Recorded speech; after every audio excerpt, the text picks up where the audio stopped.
Magandang maga, magandang tanghali, at magandang gabi. Kung anong oras man ninyo to pinapanood. So, ito ay hindi for shipping. Ito po ay unboxing and testing video. So, sa mga nakabili sa akin at saka sa mga lahat ng mga nakukuha nila sa akin na Glock 18C is WE. Hindi ako kumukuha dati ng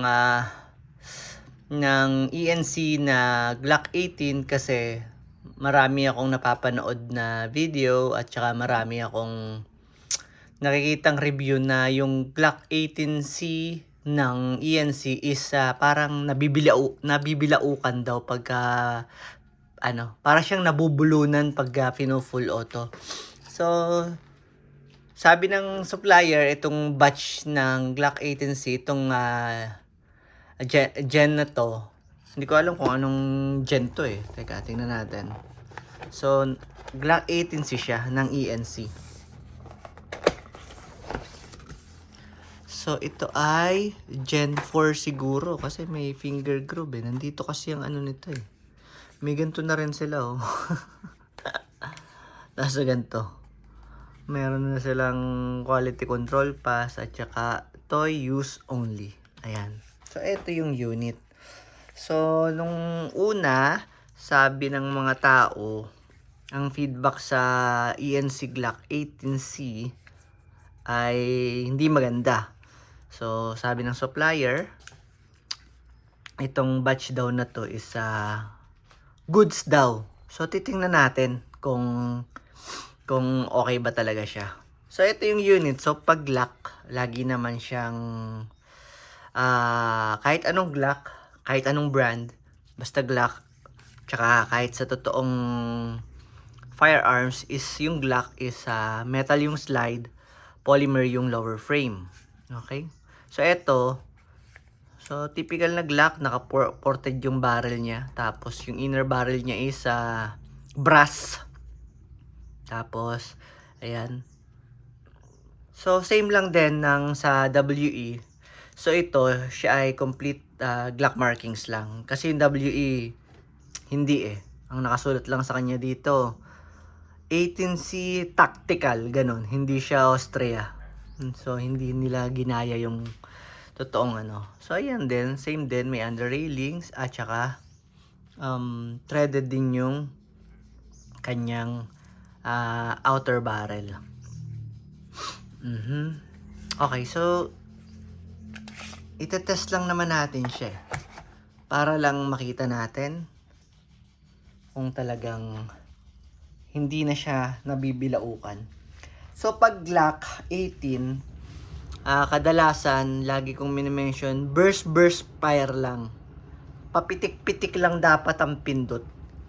Hindi natin siya pwedeng, pwede naman pala. I mean, hindi lang advisable na siya ay diinan ng kalabitin ng matagal. I mean, ubusin natin yung bala ng isang anuhan lang. Isang kalabit lang. Ang ginagawa natin lagi, pag Glock 18, syempre, mayroon full auto. Burst lang para tumagal yung blowback housing natin para humaba yung lifespan ng unit. Okay? So, dito sa video na to, ikakalabitin ko siya ng matagal para titingnan natin yung stress level niya. I mean, kung talagang mabibilaukan siya. Kasi yun ang unang issue ng kaya hindi ako kumukuha ng ganito dati, is yun yung issue niya. So, kung ito ay gagana ng maayos, so mawawala yung yung alinlangan kong kumuha nito. Kasi ayoko yung pagbibili sa akin tapos sasabihin, boss nasira. Nahi-stress ako pagka ganun. Sabi mo maganda tapos nasira agad. Ganun. So, Hindi ko siya na-shoot.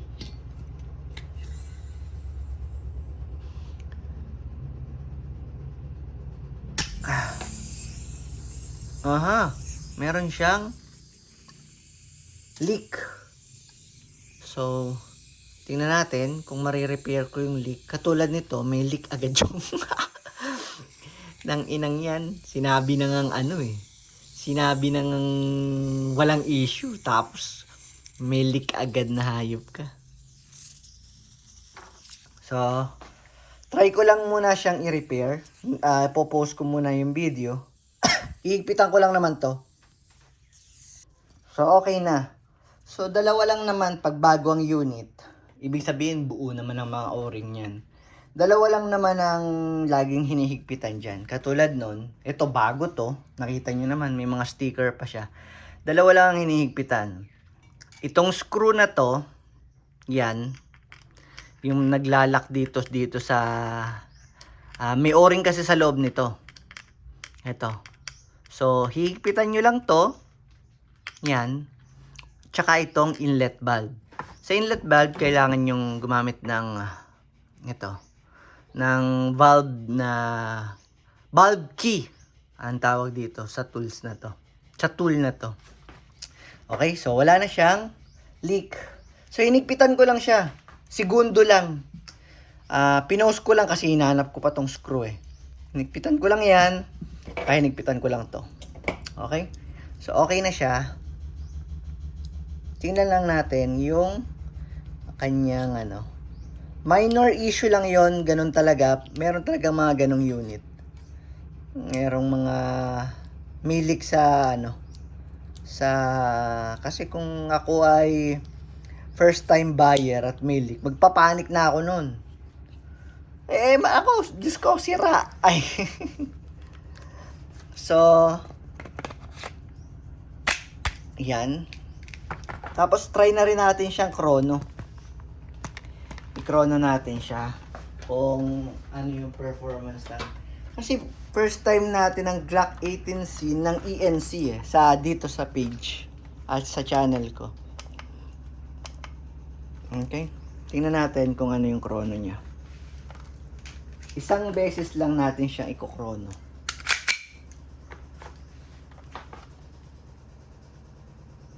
Wait. Aha.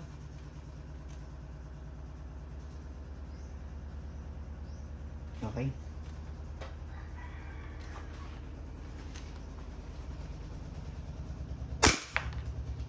$3.33. Sana lang. 3.23. So, 3.30. Yan, 3.30 yung chrono niya. Out of the box. So, typical na ENC Glock. So, busin natin. Teka, ilan pa yung nilagay ko? So, eto. Madami-dami ako nilagay. Full auto ko na agad siya, ha? Para tingnan natin kung mabibilaukan siya. Yun kasi ang main issue ng Glock 18C dati. So, let's try it. Kung nasolusyonan ba ng ENC yung issue ng Glock 18C. Ito kasi, mura. Kesa dun sa WE na Glock. Kaya, nagtry ako kasi sabi ng supplier, okay na daw. So, kung ito, magiging okay, so magkakaroon tayo ng budget meal na Glock 18C. Okay? Yung iba gusto kasi may full auto eh. So, busin natin.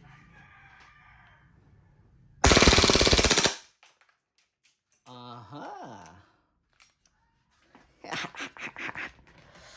So, goods. Ayun naubos niya yung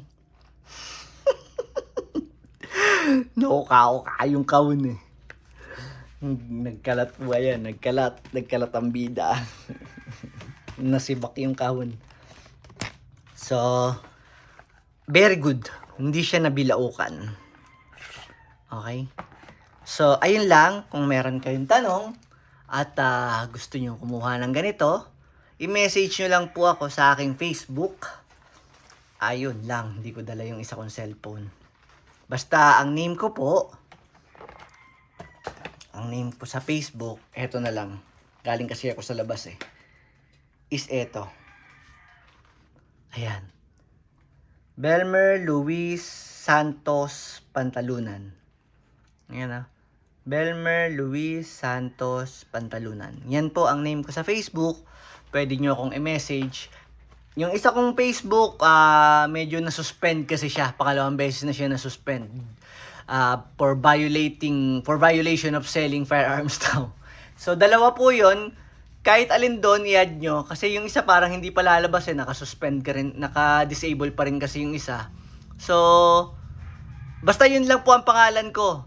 Tapos kung tayo magkakatransaksyon, dun lang din po sa pangalan na yon. Isa lang number lang po ang gamit ko. Yun pangalan ko na yon. Lahat, Paymaya, GCash, Palawan Pay, yun lang po. Hindi po ako tumatanggap at hindi po ako nagpapabayad sa kahit sinong ibang pangalan. Yun lang po. One-man army lang ako. Ako lang mag-isang nagtitinda. Ako ang nagbabalot. Ako ang nagdadala sa GNT. Lahat po ako. Kaya yung pagbi-video nito, pagbi-video ng packing sa GNT, pagsasend ng monitoring sa GNT app, ako po yun. Ako po lahat. Ako po ang makakausap nyo. Kaya kung kayo ay interesado, pwede po tayong mag-video call. Ako rin po ang sasagot. Maraming salamat po. Thank you.